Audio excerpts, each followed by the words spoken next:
रिप्याधारी तीखीदार मर गया मूसी थानेदार, इस तरह की भी बातें धरने के अंदर हुई। अब महिपाल जी की बात झूठी नहीं हो सकती, सब कुछ हो सकता है, सब कुछ संभव है। लेकिन कल एक मांगीलाल नोखड़ा का जो है एक बयान जारी हो रहा है कि बीकानेर का एक बड़ा नेता है, उसका बेटा शामिल होने की बात कही गई, और एक फलोदी का जो सोलर माफिया नाम से बताया जा रहा है कि उसका भी बेटा शामिल है। इस तरह की बातें सामने हमारे पास पुष्ट खबरें दी हैं, पुष्ट खबरें नहीं है, इनपुट कोई आए होंगे उनके पास। ऐसा इस केस में कोई ऐसा संभव नहीं है कि अब आर पार जारी रहेगा। 18 अगस्त 2026 को 12:15 बजे नागौर रोड पुड़िया के पास लाखों लोग इकट्ठे होंगे और जिला कलेक्टर फलोदी का घेराव करेंगे। काले झंडे मंत्री जी को दिखाए गए थे फलोदी के अंदर, उसके बारे में क्या कहें? आक्रोश है, दिखाएंगे, एक भी हजारों लोगों को दिखाना चाहिए, दिखाएंगे। मंत्री जी के घर अबला नहीं है, मंत्री जी के घर बहन बेटी नहीं है, तो एक नैतिकता भी होती है। तो आक्रोश है मारवाड़ भर के लोगों में कि मंत्री जी की नैतिकता नाम की कोई चीज नहीं रही, तो उस युवक ने झंडे इस तरह से बड़े आक्रोशित होकर दिखाए। बहुत ही बड़े दबाव के अंदर इस केस में जो कार्रवाई हो रही है, आप मानते हैं कि ऐसा हो रहा है? बिल्कुल हो रही है। आपको लगता है कि खुलासा होने वाला था और उसके बाद में कुछ ऐसा होने वाला था, रुका दबाव था, दबाव हुआ है, कोई न कोई राजनीति इसमें हुई है, दबाव हुआ है। नमस्कार, मैं हूं मनीष गोस्वामी और आप देख रहे हैं सच्ची बात। अभी हम धरना स्थल पे हैं और घटना को पूरे 21 दिन बीत चुके हैं। कल भंवरी देवी की बेटी सोनू की भावुक अपील के बाद में अनशन भी तोड़ा गया और आज 21 दिन बीत जाने के बाद भी लगातार धरना जारी है और एक बड़ी अपील भी की गई है। हम बातचीत करेंगे पूर्व विधायक कृष्णाराम जी बिश्नोई से। सर, 18 अगस्त को एक बड़ी अपील की गई है आपके द्वारा। पहले कल परसों का ऐलान था हमारे रणनीति के तहत कि हमने पहले खूब सारे आंदोलन कर लिए। हमने हर पर डे जब 6 अगस्त से अब लगातार भूख हड़ताल पे बैठे हैं, धरने पे बैठे हैं। भूख हड़ताल हमारी कल 10वें दिन भंवरी देवी की बेटी सोनू और हमारे मारवाड़ के तमाम नेता आम आवाम के आग्रह, उनकी भावना की कदर करते हुए हमने अनशन ज़रूर तोड़ा है, लेकिन हमारा धरना अब तेज होगा। और जैसे पहले हम सारे कार्यक्रम कर चुके हैं, हमने 20,000 लोट बाज़ार में 20,000 लोगों की संख्या का हमने कैंडल मार्च कर लिया। हमने 1.25 लाख लोगों की उपस्थिति में रैली कर ली। हमने 40,000 लोगों की उपस्थिति में एसडीएम का घेराव कर लिया, राज्यपाल नाम के ज्ञापन दे दिया। और अगली रणनीति हमने कल परसों ही ऐलान कर दिया था कि अगली रणनीति हमारे को जिला कलेक्टर घेराव की होगी, जिसमें लाखों की संख्या में लोग आएंगे। हमने 2 दिन का समय दिया, हमने मुख्यमंत्री से निवेदन किया, आपके माध्यम से समय दिया 2 दिन का। कल 2 दिन हमारे पूरे हो गए। फिर आज हमने ऐलान किया है कि अब हमारा आर पार जारी रहेगा और 18 अगस्त 2026 को दोपहर मंगलवार के दिन 12:15 बजे नागौर रोड पुड़िया के पास लाखों लोग इकट्ठे होंगे और जिला कलेक्टर फलोदी का घेराव करेंगे और राज्यपाल महोदय का नाम से ज्ञापन देंगे। कल की ये घटना है जिसमें कांग्रेस के ही एक युवा कार्यकर्ता के द्वारा काले झंडे मंत्री जी को दिखाए गए थे फलोदी के अंदर, उसके बारे में क्या कहें? आक्रोश है, दिखाएंगे, एक भी हजारों लोगों को दिखाना चाहिए, दिखाएंगे। जो जनप्रतिनिधि कोई नैतिकता भी होती है, कोई नैतिकता नाम की कोई चीज़ भी होती है। एक सभी हर जनप्रतिनिधि को 24 घंटे राजनीति के तराजू में नहीं तोड़ना चाहिए। हर बात को अलग अलग बातें होती है, अलग अलग परिस्थिति होती है, अलग अलग घटनाएं होती है। ये घटना बड़ी निर्मम हत्या हुई है, एक महिला की, एक अबला की।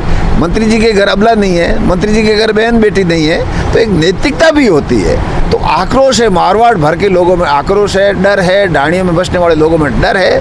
तो इसके मंत्री जी की नैतिकता नाम की कोई चीज़ नहीं रही, तो उस युवक ने झंडे इस तरह से बड़े आक्रोशित होकर दिखाए।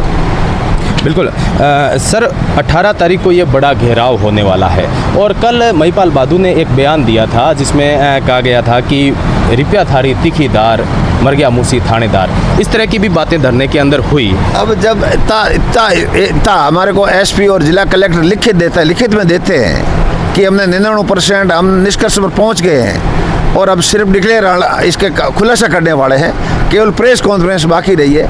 और उसके बाद में 20 दिन हो गए आज, उस उस दिन 20 दिन हो गए, 10 दिन हमारी भूख हड़ताल चली, धरना हमारा जारी है। लाख सवा लाख लोग इकट्ठे हुए, यहाँ मारवाड़ नहीं उतरी, भारत का सबसे बड़ा धरना हुआ।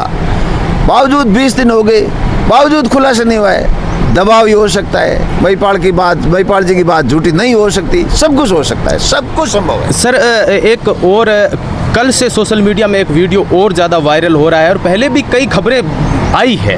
अब झूठ सच का तो पुलिस ही खुलासा करेगी कि वो झूठी है या सच्ची है, क्या घटनाएं हैं। लेकिन कल एक मांगीलाल नोखड़ा का जो है एक बयान जारी हो रहा है कि बीकानेर का एक बड़ा नेता है, उसका बेटा शामिल होने की बात कही गई, और एक फलोदी का जो सोलर माफिया नाम से बताया जा रहा है कि उसका भी बेटा शामिल है। इस तरह की बातें सामने हमारे पास पुष्ट खबरें दी हैं, पुष्ट खबरें दी हैं, इनपुट कोई आए होंगे उनके पास। इस केस में कोई असंभव नहीं है, कोई असंभव नहीं है। इस केस को क्या आप बहुत ही बड़े दबाव के अंदर इस केस में जो कार्रवाई हो रही है, आप मानते हैं कि ऐसा हो रहा है? बिल्कुल हो रही है। 20 दिन हो गए, जिसने एसपी ने, कलेक्टर ने हमारे को लिखित में दिया। जिला कलेक्टर कभी लिखित में नहीं देते। पूरे आत्मविश्वास होता है जिला कलेक्टर को कि खुलासा है, ये स्टोरी है, ये स्टोरी एसपी ने बताई होगी। आपको लगता है कि खुलासा होने वाला था और उसके बाद में कुछ ऐसा रुका होने वाला था, रुका, दबाव था, दबाव हुआ है, कोई न कोई राजनीति इसमें हुई है, दबाव हुआ है, दबाव हुआ है। और जो ये 18 तारीख को कलेक्टर का घेराव होगा, उसके बाद में कितनी संभावनाएं हैं, जनता की जो भावनाएं हैं, क्या प्रशासन सुनेगा?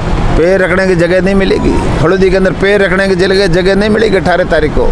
और सरकार सुने और कान खोल कर सुन ले, उसके आगे और रणनीति बढ़ेंगी, और रणनीति बढ़ेगी। देखते रहना आप। मुख्यमंत्री जी, मैं बार बार कह रहा हूँ, और मुख्यमंत्री जी संवेदनहीन है, एक थाना अधिकारी को नहीं हटाया है। इतनी अड़दरबिता पकड़ रखी सरकार ने भंवरी देवी को न्याय देने, भंवरी देवी के बच्चियों के सामने, भंवरी देवी की छोटी छोटी नैनी बच्चियों से अड़दरबिता कर रही है सरकार। उस बच्चियों से अड़दरबिता कर रही है। उसके सरकार मुख्यमंत्री जी के लिए थानेदार बड़ा है, डीजी साहब के लिए थानेदार बड़ा है, और जो छोटी छोटी बच्ची हैं वो आंसू निकाल रही, बार बार रो रही है, सदमे में है, खाना नहीं खा रही है, वो उसको नहीं दिखाई दे रही है, और वो थानेदार बड़ा दिखाई दे रहा है। मुख्यमंत्री जी देखो, आपका सरकार, हम भी राज में रहे, सत्ता में रहे, सिस्टम चलाया, सब कुछ देखा। ऐसा ही कोई राज आया 1952 के बाद में कभी नहीं देखा। छोटी छोटी बच्चे आंसू काट के न्याय मांग रही है, और वो थानेदार को, डीवाईएसपी को नहीं हटाया। उसके लिए वो अधिकारी बड़े, डीवाईएसपी जांच को प्रभावित कर रहा है, थानेदार जांच को प्रभावित कर रहा है, थानेदार प्रथम दृष्टि उसकी नेग्लिजेंस रही है। 20 दिन से उनकी बच्ची है, हम बार बार मांग करें, डीजी साहब कुछ तो नैतिकता रखो। ये निर्णय तो आप नैतिकता से, कुछ तो कोई तो नैतिकता से, कुर्सी के आधार पे आप फैसला ले, अपने विवेक से भी फैसला ले सकते हो। आप इतने बड़े स्टार लगा के बैठे हो, आप डीजी हो, नैतिकता नाम की चीज़ ही नहीं है। बिल्कुल, आप देख सकते हैं कि 21 दिन बीत चुके हैं इस घटना को, और लगातार धरना यहाँ पर जारी है। अनशन टूटा है लेकिन धरना नहीं, ये कहना है पूर्व विधायक कृष्णाराम जी का। और 18 अगस्त को बताया जा रहा है कि ऐतिहासिक कलेक्टर का घेराव होगा, जिसमें लाखों की संख्या आने की संभावना है, ऐसा पूर्व विधायक कृष्णाराम जी ने बताया। अब देखना यह होगा कि सरकार कब इसका खुलासा करता है, प्रशासन इसका कब खुलासा करता है, और क्या इस खुलासे के अंदर अभी भी कुछ अड़चनें आनी बाकी है। मनीष गोस्वामी, मिलते हैं अगले वीडियो में, तब तक के लिए नमस्कार।